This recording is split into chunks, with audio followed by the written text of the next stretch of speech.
వాస్తవానికి మాట్లాడుకోకుండా చేయాలి బయట. ఆ రాష్ట్రం పట్ల సోయిన వాడైతే ఎవడైనా వాడు ఏ పార్టీ ఉన్నా దానికి లోపలి నుంచే మద్దతు ఇవ్వాలి. బయటికి మాట్లాడుకోవాల్సిన విషయాలు కావు వాస్తవానికి. కానీ కేసీఆర్కి అంత జాగ్రత్తగా పక్క రాష్ట్ర ముఖ్యమంత్రిని ఒప్పించి కేంద్రాన్ని ఒప్పించి అన్ని అనుమతులు తీసుకొచ్చి కట్టిన ప్రాజెక్ట్ అది. కేవలం దాంతోనే కేసీఆర్కి పేరు వచ్చిందని చెప్పి దాని మీదనే ఎక్కువ దాడి పెట్టిండ్రు.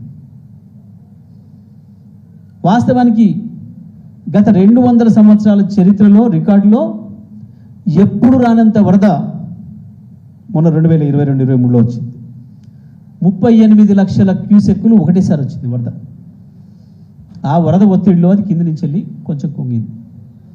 కుంగడం పక్కన పెట్టండి, అనేక ప్రాజెక్టులు కొట్టుకపోయినాయి కడుతున్న సందర్భంలో. నాగార్జున సాగర్ 2 సార్లు కొట్టుకపోయింది మొత్తం కడుతున్నప్పుడు. దాని ప్రాజెక్ట్ కాస్ట్ 900 రెట్లు పెరిగింది. మొదలు అనుకున్న రోజుకి ఎస్టిమేషన్కి పూర్తయ్యే నాటికి 900 రెట్లు పెరిగింది. ఆ మాటకు వస్తే మనం వచ్చేంత వరకు కూడా ఇంకా నాగార్జున సాగర్ పూర్తి కాలే కాలువలు. గన్నేళ్లు పట్టింది. SRSP 1972 మొదలుపెట్టింది, ఇప్పటికి పూర్తి కాలే. 500 రెట్లు పెరిగింది దాని ఖర్చు. కాలువ ఖర్చే ప్రాజెక్ట్ ఖర్చు కంటే ఎక్కువ అవుతుంది. అయితే సహజం, రోజులు గడిచిన కొద్దీ కొత్త రేట్లు వస్తుంటాయి. సహజంగానే ప్రపంచం మొత్తంలో పెరిగితే అందరూ కూడా పెరిగింది. కానీ దీనితోనే కేసీఆర్ పేరు వచ్చింది కాబట్టి దీని మీదనే దాడి చేయాలని చెప్పి ఒక వేట కుక్కలాగా దాడి చేసిండ్రు. సరే, మనం ప్రజలు పట్టించుకుంటారా ఈ పనికిమాలలో మాటలని మనం అనుకున్నాం. సరే, మిగతా ఆశలు పెట్టడంతో పాటు అది కూడా తోడైంది వాళ్ళకి. ఎవరు ఇద్దరు కూడా మాట్లాడినారు, మోడీ రాహుల్ గాంధీ బదులుకొని. కేసీఆర్ని దెబ్బ కొట్టడం కొరకు ఇద్దరు కూడా ఒకటే మాట మాట్లాడారు, 1,00,000 కోట్లు అని. జ్ఞానం ఉన్నవాడు ఎవడు మాట్లాడాడు ఆ మాట? దానికి ఖర్చు అయిందే 80,000 కోట్లు అని లెక్కలే ఉన్నాయి, ఇచ్చిన బీఆర్లే ఉన్నాయి.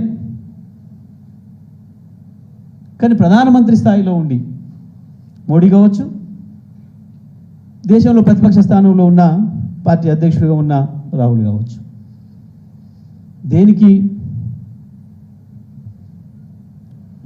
వాళ్ళిద్దరు ఒకరికొకరు శత్రువులు గారు. వాళ్ళ ఇద్దరికి శత్రువు కేసీఆర్ అయిండు. ఎందుకంటే కేసీఆర్ తెలంగాణ ఎల్లలు దాటి బయటకు వచ్చిండు కాబట్టి. మహారాష్ట్రకు వచ్చిండు, మహారాష్ట్ర నుంచి గుజరాత్కి వచ్చిండు, పంజాబ్ పోయిండు.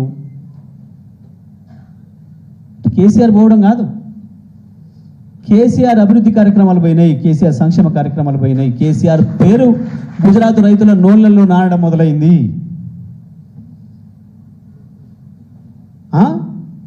గుజరాత్లో కేసీఆర్ పేరు మాట్లాడతారా? ఇది అహంకారం అమిత్ షాకి, మోడీకి. కాబట్టి కాంగ్రెస్ గెలిచినా ఏం లేదు, తెలంగాణలో కేసీఆర్ లేకుండా చేయాలి. దాంట్లో భాగంగా దానిపైన విష ప్రచారం చేసిండ్రు ఇద్దరు కూడా పలుకొని. గుజరాత్లో, బీహార్లో ఈ మధ్యకాలంలో కట్టిన ప్రాజెక్టులు ప్రారంభోత్సవాలు కాకముందే కూలిపోయినాయి. గుజరాత్లో అయితే ఒక దాని నుంచి 200 మంది పైగా చచ్చిపోయారు.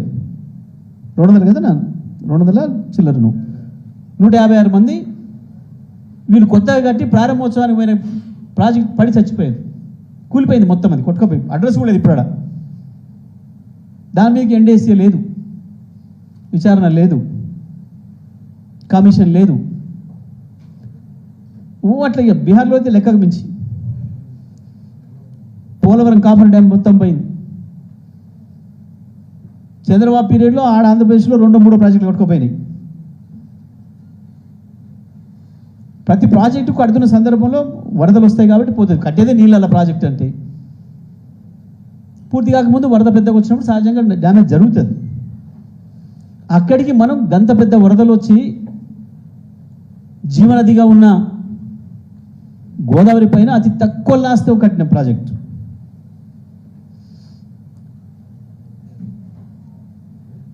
ఎంత గోదావరి మనకు పోలవరంతో వచ్చేది, మన కాళేశ్వరంతో వచ్చేది 18.5 లక్షల ఎకరాలు కొత్త సాగు, దాదాపు 20 లక్షలకు పైగా స్థిరీకరణ. అంటే పాత ప్రాజెక్టులు ఏదైతే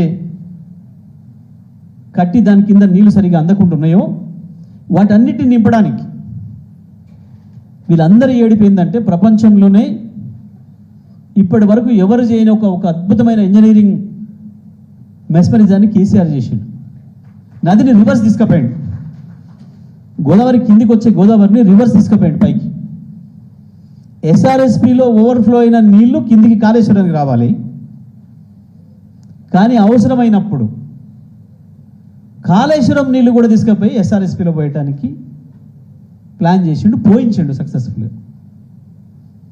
నిజాం సాగర్ ప్రపంచంలోనే మొట్టమొదటి major irrigation project. Nizam Sagar ప్రపంచంలోనే, నేను కేవలం భారతదేశంలో ఏసియాలో కాదు, ప్రపంచంలోనే మొట్టమొదటి major irrigation project Nizam Sagar.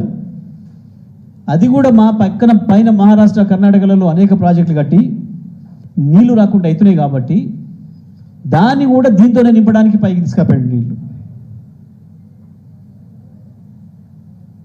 ఎప్పుడో 100 ఏళ్ల కింద కట్టబడ్డ నిజాం సాగర్ను మళ్ళీ రిజోనేట్ చేయడానికి కాళేశ్వరం నీళ్ళని తీసుకుపోయి దాంట్లో నింపి దాని కింద పొలాలు వారియటానికి. ఎస్ఆర్ఎస్పి కూడా, ఎందుకంటే ఎస్ఆర్ఎస్పి కంటే పైన బాబ్లీ అనేది అయితే రాజకీయ డ్రామా చేసిండో చంద్రబాబు, దానిపైన 60 కట్టిరు అటువంటి వాళ్ళు. ఆఖరిది ఇది బాబ్లీ. చెక్ డ్యామ్లు ఇప్పుడు కేసీఆర్ ఎట్టయితే చెక్ డ్యామ్లు కట్టించుండో మనకు మొత్తం ఎక్కడ కూడా ఇవాళ మనం చూస్తే షేక్ హ్యాండ్ చెక్ డ్యామ్స్ అంటాం. కింది చెక్ డ్యామ్ నీళ్ళు ఇక్కడికి వచ్చి ఆగితే ఈడ ఇంకో చెక్ డ్యామ్, దీని బేస్ కానాలి ఆ నీళ్లు. అంటే నది ఎప్పుడు కూడా నిండుగా కనపడాలి. ఈ పద్ధతుల్ని అమలుపించింది వాళ్ళు మనకంటే ముందే చేశారు కర్ణాటక వాళ్ళు. ఒకవైపు మహారాష్ట్ర చేసింది, మహారాష్ట్ర ప్రాంతంలో మహారాష్ట్ర, కర్ణాటక ప్రాంతంలో కర్ణాటక చేసింది. దాంతో పైన నీళ్ళు రావడం లేదు. కానీ మనకి ఎప్పటికీ 365 రోజులు నీళ్ళు వచ్చేది ప్రాణహిత నుంచి. ప్రాణహిత వచ్చి కలిసిన తర్వాతనే గోదావరి జీవనది అవుతుంది. కాళేశ్వరం దగ్గర మనకు పోతే కనబడుతుంది, ఎదురుగా నీళ్ళు కనబడుతుంటే ఎడమ వైపు ఎండిపోయి కనబడుతుంటుంది. మానేరు నుంచి వచ్చి గోదావరిలో కలిసిన తర్వాత ఎస్ఆర్ఎస్పి నుంచి వచ్చి గోదావరి ఏదైతుందో ఇది ఎండిపోయి కనబడుతుంటుంది. సంవత్సరానికి 3-4 నెలలు, మహా అయితే 6 నెలలు వస్తాయి నీళ్ళు నుంచి. కానీ ఏడాదికి మొత్తం 365 రోజులు వచ్చేది పైనుంచి ప్రాణహిత నుంచి. అందుకే ప్రాణహిత కలిసిన తర్వాతనే కట్టాలి అని కట్టిండు.